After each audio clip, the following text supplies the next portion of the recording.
there it is, ladies and gents. We got another one for you. Consulting, business is a product versus business. There's a lot to unravel here today. We got a great guest for you, loyal listeners. So here we go. Shut up and sit down. The Business Bros Podcast was created for you. Learn from the business professionals who come to share their stories. Find out what's working in business and social media, what's hot and what's not, straight from the mouths of successful entrepreneurs out there doing the real work. And now, welcome to another episode of Business Bros. Yeah, let's do this, Ham. Heat time. Right, all you business pros out there. Before we jump into the show, just a quick reminder, as always, to please subscribe on whichever platform it is that you're listening to us on today. Give us a like, give us a follow, subscribe, drop a review, help other like-minded business owners find value from our awesome guests while we rise up in those podcast rankings. We'll sincerely appreciate every single one of you for it. And if you want to be a guest on the show, we'd love to have you on to learn from you as well. Go to www.businessbros.biz. Schedule your time, and don't forget to follow us on all our social medias at Business Bros Pod. All right, everybody, we're so excited and honored to bring yet another incredible guest to the Business Bros Pod. Today's guest is a serial entrepreneur with a proven track record of success across a wide array of industries, and he's been doing it his entire life. As a teenager, our guest started a real estate management firm with a focus on automation for growth. Makes me think what the hell I was doing with my life as a teen, huh? And since then, our guest has received degrees in math, economics, computer science, and law while founding, purchasing, and managing law firms, restaurants, and B2B e-commerce. All I want to know is, how do you find the time? Our guest has seemingly done it all, but he's not done yet. As the founder of one of the largest plaintiff-only law practices in the country, our guest and his firm have amassed upwards of $2.5 billion in verdicts and settlements.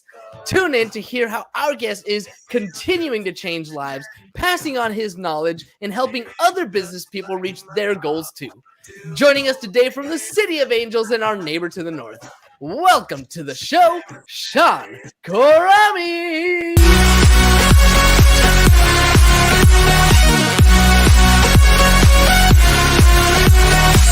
Woo! All right, Shawn, welcome to the show. Hi, guys. What's happening? Oh, man. First of all, I love the pool in the background. It makes me feel really cool. It's relaxing. It's kind of fitting for an attorney, for somebody who started a property management company at a teenage years. I mean, come on, man. You must be relaxing at this point. Why are you still working so hard? You know this? That's actually my pool, the view out of my pool. So it's on one side of my property. That's the view I get. And people always wonder why I like to be home so much. That's the reason. Yeah, I don't. But you guys have great views too. You guys are down here. I'm surprised. There are very few times anyone tells me I'm a neighbor to the north, right? Because we're Southern California. We're pretty much as south as it gets, right? But I'm a neighbor to the north of you. Yeah. Coastal cities all the way. All right. So beautiful view at your place. The way you've earned it had to be through progression. Tell me a little bit about, why does somebody go as a teenager and start, I can understand trying to make some money. You went about it a little bit differently. Is there something like different about you? Were you raised a little bit different? How'd you get here? So look, I'm a first generation immigrant. And my father had his own business. We're from Iran, and in Iran he had a construction company. And think about this: as a 7, 8, 9-year-old kid, you go to a construction site, you get to climb all over bulldozers and what have you. It's pretty exciting. You're like in a toy store. And so, I always wanted to get into construction. And this followed me. I always assumed that's what I would do that same thing. And, and followed me all the way through my teenage years. During that time, though, we moved and we immigrated to the U.S. My father was not able to reconstitute his construction business the same way. And it would be tough, as a 45, 50-year-old first moving to a totally different country, different economy, different everything, Mm-hmm. it's not an easy thing, and I have a lot of respect for people who do that, and they do it in droves here. So what happened was my father got his hands on a couple of income properties, and my desire into getting into any sort of a business was really to help my father, because he was not able to properly manage these properties. They were not the kind of size that you would at the time get professional management for. And so I sat there and I started thinking about what I could do to help my father actually succeed. And that was, at the time, there were personal computers that were getting into homes. That's how long ago it was. I put together a very basic database program and a system for actually, making money out of these properties. But then I ended up going over to my father's friends and marketing the same thing to them because they were in the same boat. So this thing grew out of really my desire to help my dad, and largely kind of by accident. But I ended up doing that. And what happened afterwards was I always thought, I always wanted to be into formal education. I wanted to get my formal education. Over time, what I've noticed is, I'm not sure how important that is, because you meet so many people out there who do fantastic things and, grow businesses. They're hugely knowledgeable people, but they never did any sort of formal education. So I don't know what value it had, but it was big for me. Maybe I like that sort of concentrated learning. Maybe I was just lazy and I wanted to stay in college. But either way, Go ahead. Yeah, let me cut you off right there because we're heading into a different little segment, but I still had questions about what you did for your dad. As an entrepreneur, and then I'll give you my 2 cents on education as an educator. But as an entrepreneur, the story you're describing is funny because you're showing that you've identified a need in something that was already existing. There was a problem going on and you went and tried to solve the problem. And the moment you solved the problem and realized that you had a solution, it became a viable marketable product that you were able to continuously distribute. When you approach markets, is that like your MO? Is that how you kind of look at things? You go into an existing market that has something going on already, and I try to identify a problem within it? Well, yeah, it ends up being that way. And what I've noticed over time is there are very few markets that you actually create that from nothing.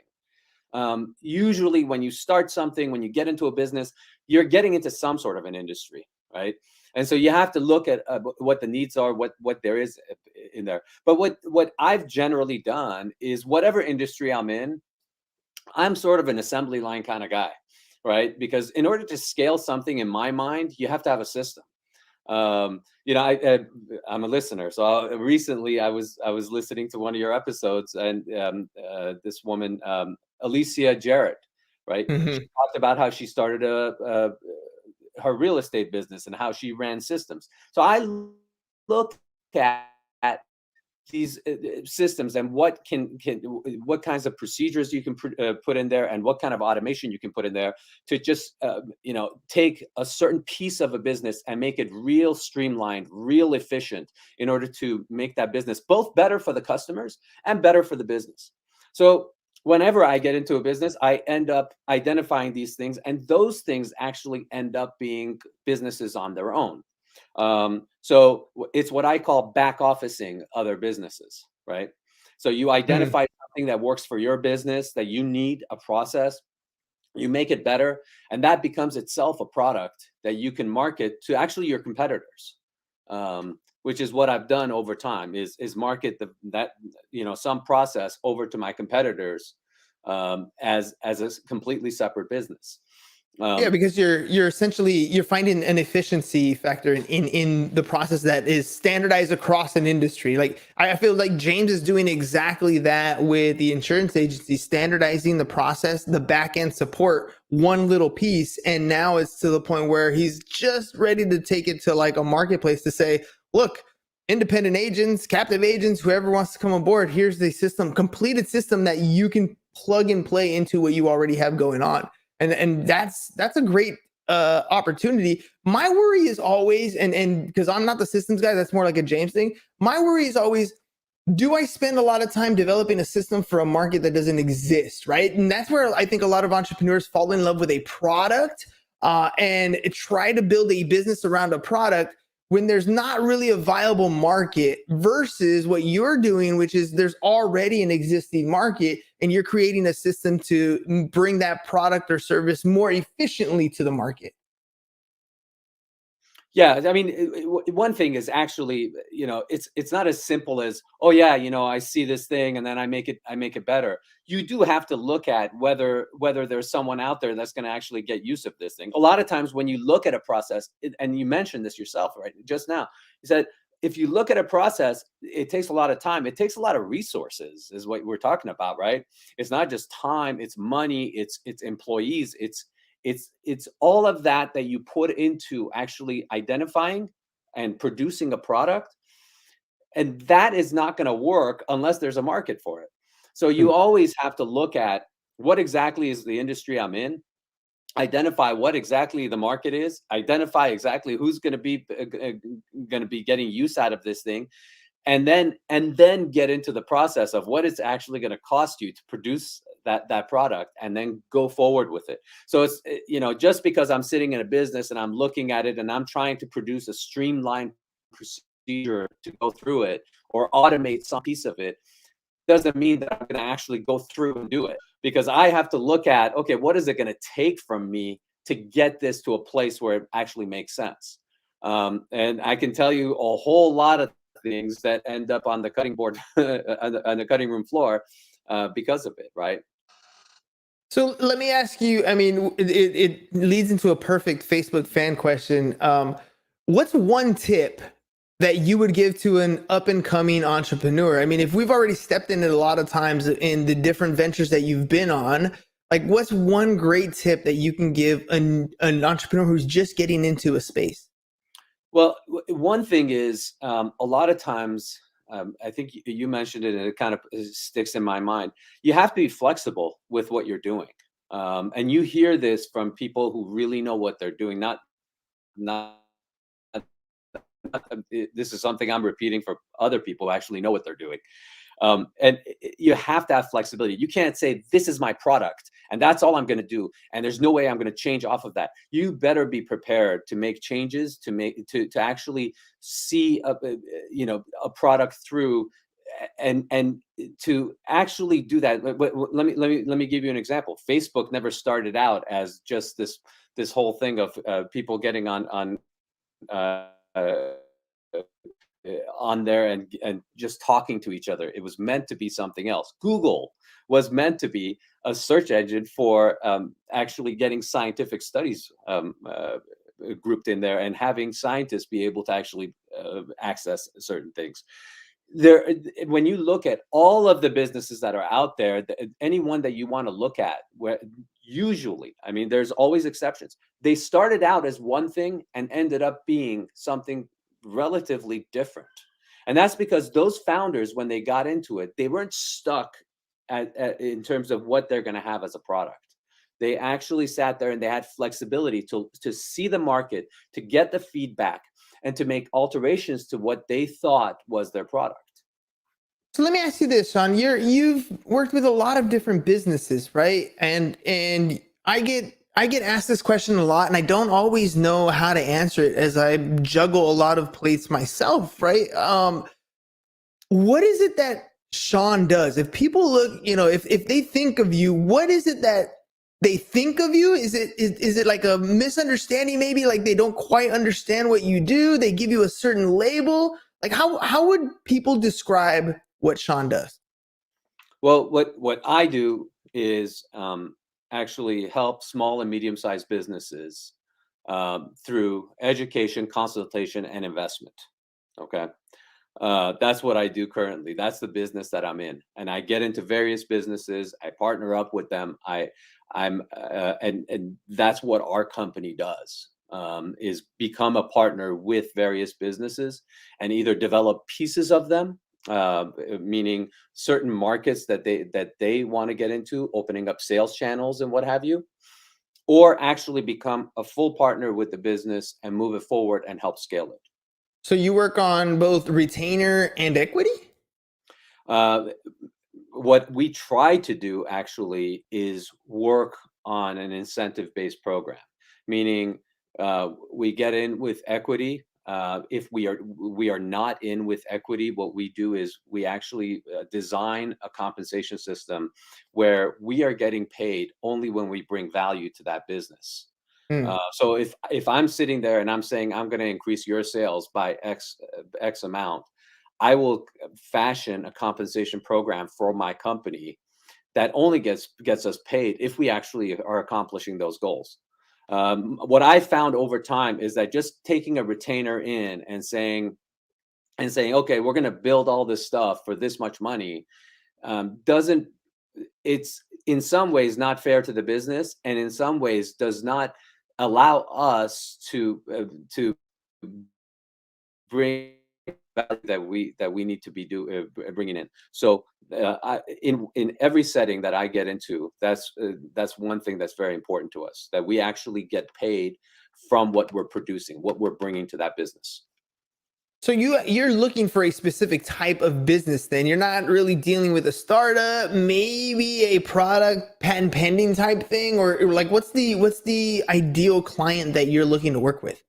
The ideal client that we'd be working with would be, you're right, it would be exactly a startup. It would be a business that has had some traction.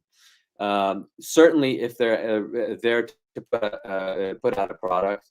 However, what we noticed is that a lot of times small businesses don't monetize everything that they can monetize. They don't bring in the value that they can be bringing in. So they may be having huge success and it's not even close to what they could be doing. They're not realizing their value, or they are failing in certain respects. They have the right product, they have some of the right concepts, but they're not able to produce what they need to be producing. So that's where we actually can bring in a lot of value, is opening up sales channels, is taking their systems and making them better, is creating partnership programs that allow them to monetize where they couldn't be monetizing. A lot of times they're looking at individual sales. For example, they're selling one product at a time to a customer. It's one-off sales, things like that, helping them actually put together a program that produces monthly recurring revenues for them, subscription programs, things that they can upsell to their customers. A lot of those things is what we bring into the businesses. And when you're sitting down with a particular business, is there like a revenue goal, a net profit margin, something that you're looking for, size, number of employees that you can kind of, narrow down who you want to work with, or industry maybe? Well, what we do is we look at their gross revenues. We'd like to see some traction, as I said. Traction would be anything if they're actually getting maybe $1 or $2 million in gross revenues a year at least, where we see something there. And then what we are looking for is exactly what they're doing to get there. Because we have to see that there's potential for either opening up different sales channels, like I said, creating some sort of a subscription program, creating some sort of an MRR, creating some sort of an upsell, coupling products, cross-selling type of thing. If we can see, something there, then it's a place where we can get in and really bring in value. In terms of verticals, we found that, for example, we work with a number of apparel companies. We work with a lot of food and beverage companies. But we're looking at e-commerce. We're also at the same time, one thing that we're starting to do is talk to some SaaS companies regarding some very specific things that we can do for them that a lot of times we don't see them doing. Everybody's missing something, no matter how big you think that company is. There's something going on there behind the scenes that they're always trying to improve upon or get better with or become more efficient, because ultimately it helps that bottom line. What's something that you learned either for your life or for your business that was monumental for you, that changed the way you do things in your own life? Like, you know, before this point you were living life one way, after this point you were living life something different.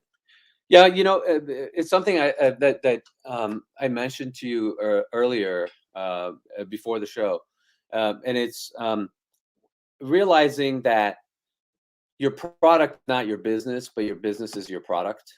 Um, and that's something that I noticed over time, and it became much more clear to me. But that moment where I made that realization really changed the way I approached any business that I was working with. And a lot of times, in order to demonstrate it, I give I give people the example of professionals. For example, if you go to a doctor and you say, "What's your business?" They immediately go to, well, it's healing people in this fashion, whatever their specialty is. Mhm. That certainly is the product that they have. That's the service they're providing. That's not their business.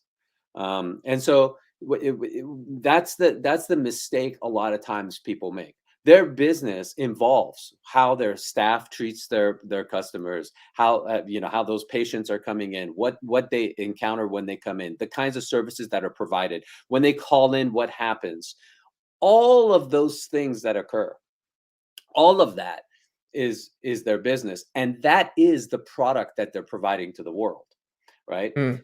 That entire so look at the whole list. So your business is your product, right? But your product isn't your entire business. That realization is incredibly important, because what it does is it helps you when you're dealing with how exactly to market to your customers.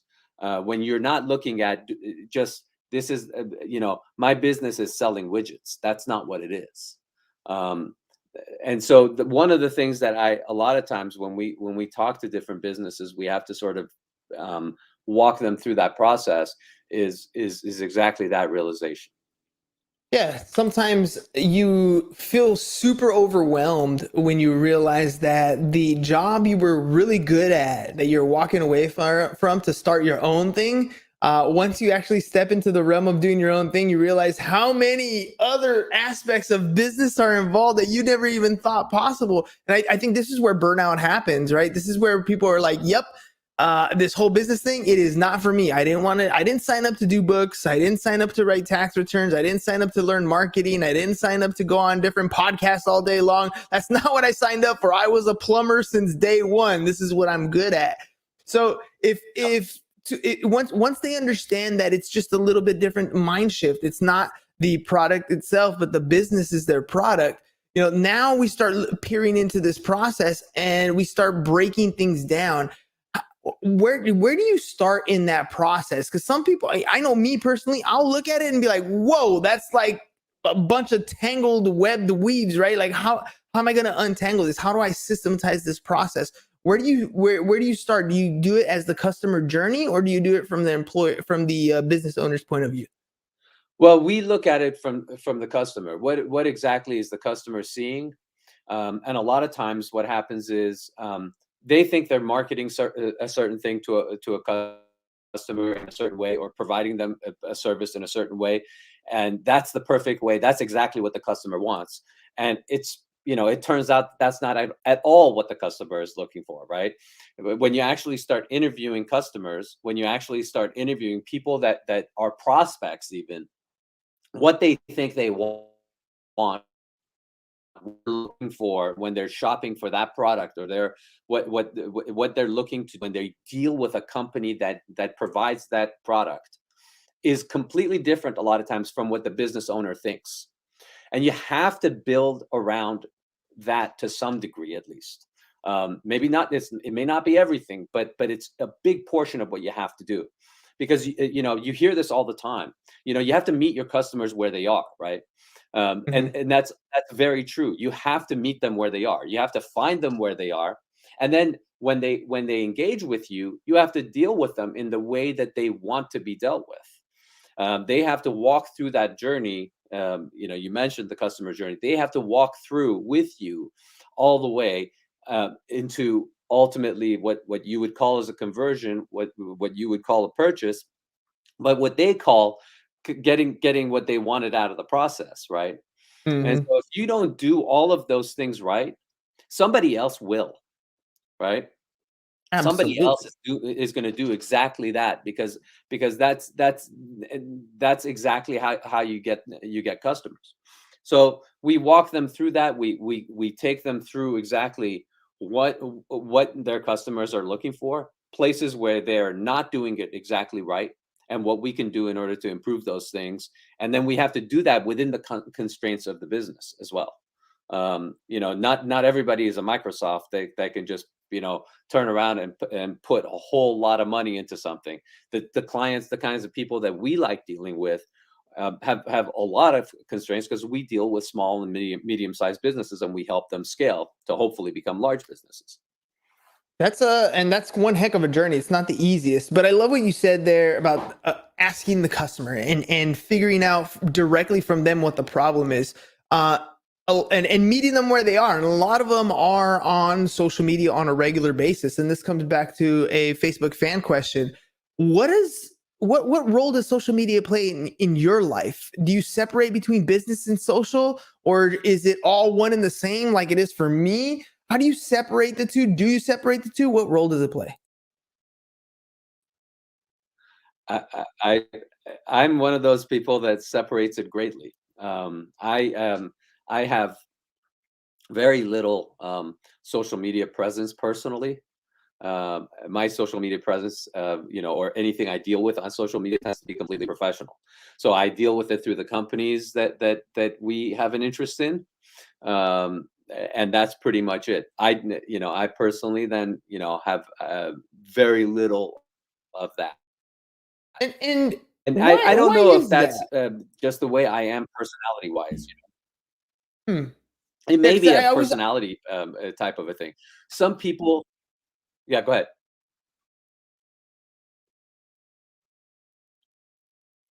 go for it. Go for it. Sorry. Sorry.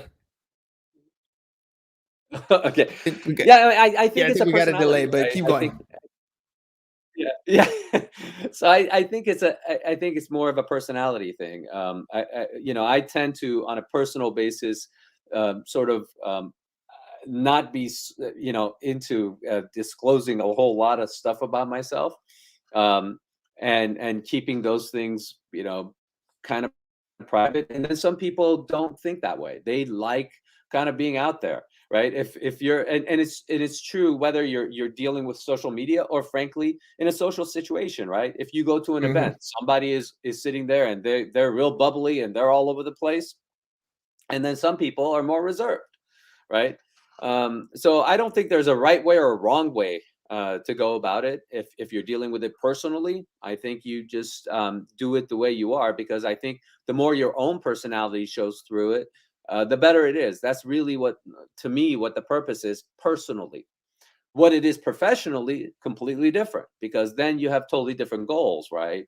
Then you're trying to bring some value to people. You're trying to grow your business. You have all these different goals that you have, or maybe you're trying to create a brand.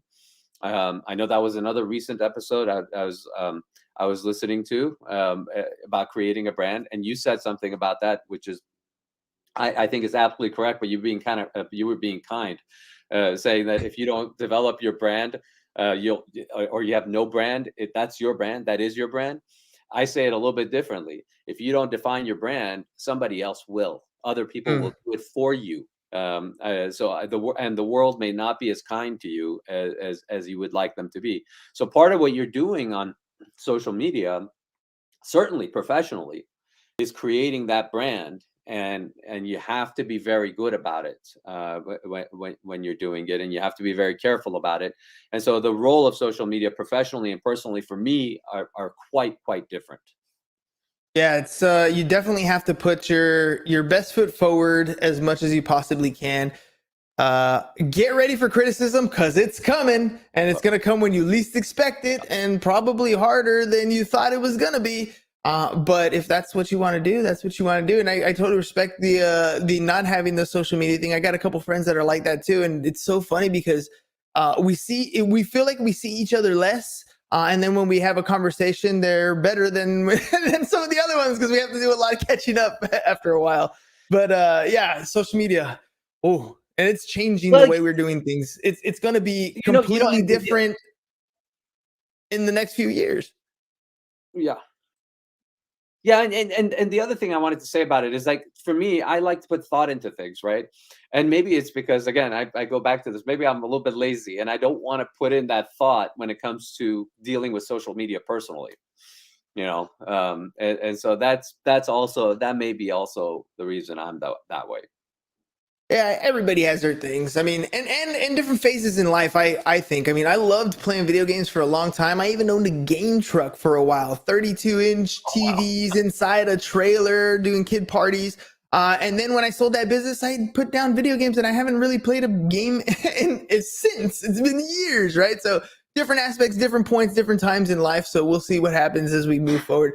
Shawn, very insightful conversation today. I mean, education is the key to everything. And I told you I'd answer about the formal education. And as an educator, I agree with you. I keep telling teachers that I work with to be cautious to start doing a side hustle because the teaching profession is becoming commoditized. We are becoming babysitters more than we're becoming educators until we actually start doing something about what we're teaching so that it's relevant in today's society. It's going to be a hard time getting kids to buy in and fight for the attention that we're fighting for, since they have like this much. I mean, we all have this much attention. So it's a very difficult time. I believe 100% in education. I believe you should be learning something new every day and applying it every single day.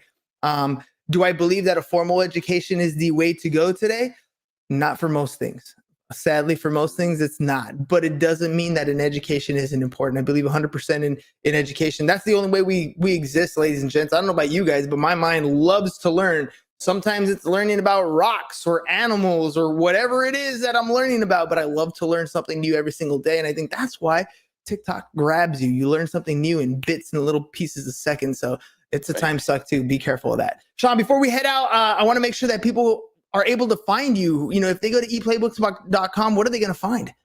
Well, they're going to find a whole bunch of hopefully value for their businesses. They can reach me directly or any of my partners. And certainly anyone from our team can help them with whatever questions they had. They can also connect with me. I made it easy so that you don't have to know my last name.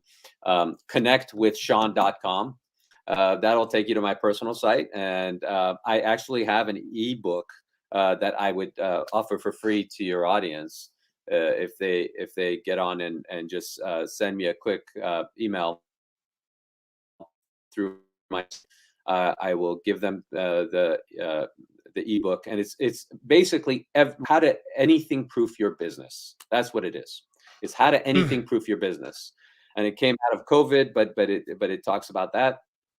So I'm there at no obligation to them, obviously. So there it is, ladies and gents. Education is the key. You don't know what you don't know. And if you're an entrepreneur, you're stepping in a lot of risk every single day. The best thing for you is to get a mentor, somebody who's already been through it. Yesterday's guest gave some of the greatest advice. He's like, I asked, how do you get better? And he was like, I learned to ask for help. And if you talk to any entrepreneur out there, the moment they ask for help, whether it's from a coach, a mentor, ebooks, training, whatever it is, that's where you open your mind to the possibility of that there's a solution for the problem you're looking for. And you may not be able to see it right now. It's there. It's right in front of you. You just can't see it because you've been looking at the same thing over and over. Get some help. Learn a little bit of what other people are doing. Other successful entrepreneurs are developing systems that might solve the problem that you're trying to solve. So make sure you guys check it out, eplaybooks.com. Shawn, thank you very much for being on the show. Ladies and gents, enjoy the rest of your...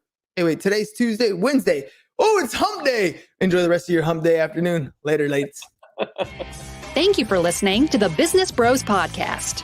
Are you looking to get more clients or to increase your income? Hernan, the business bro, can help you generate referrals through the power of podcasting. And James, the insurance bro with Pipeline Insurance, can help you effectively add insurance to your existing business. If you are ready to create wealth today and generational wealth for tomorrow, email businessbros@csfirst.com to schedule a free consultation or join the Business Bros Network. www.businessbros.biz.